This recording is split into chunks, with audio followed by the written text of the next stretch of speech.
خلافت جو ہے یہ اللہ تعالیٰ کا فعل ہے اور وہی اس کا حافظ و ناصر ہے۔ ہمارے قیام سے نہ خلافت کو کوئی طاقت پہنچ سکتی ہے، نہ ہمارے گرنے سے کوئی خلافت کو نقصان پہنچ سکتا ہے۔ خلیفہ وقت اگر اکیلا کھڑا ہو تو پھر بھی وہ خلیفہ ہے، اللہ تعالیٰ اس کے ساتھ ہے۔ وہ میرا ہی ایک شعر ہے، جب ایم ٹی اے آیا ہے، پتہ نہیں کب وہ تھا وہ شعر، کہ وہی آج ہے محبت جبرائیل، اسی پر اترتا ہے رب جلیل۔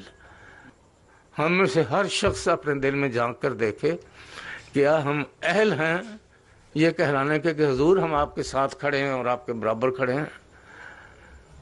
ہم تو ان کی وجہ سے کھڑے ہیں، وہ ہماری وجہ سے نہیں کھڑے ہیں۔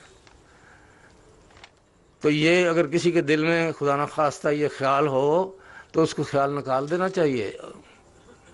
خلافت جو ہے یہ اللہ تعالیٰ کا معجزہ ہے، اللہ تعالیٰ کا فعل ہے، اللہ تعالیٰ کی تقدیر ہے۔ تو اس تقدیر یہ تو ٹل نہیں سکتی۔ ہم پرستش نہیں کرتے ہیں، پرستش محمد رسول اللہ کی نہیں کرتے، انما انا بشر مثلکم لیکن یوحا الیہ۔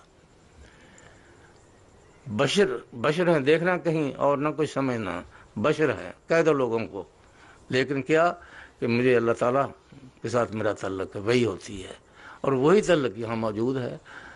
ورنہ تو انسانیت کے لیے زندگی کا کوئی مقصد کوئی نہیں۔ پھر رشید کاسرانی کہیں گے میں نے فلسفہ شروع کر دیا۔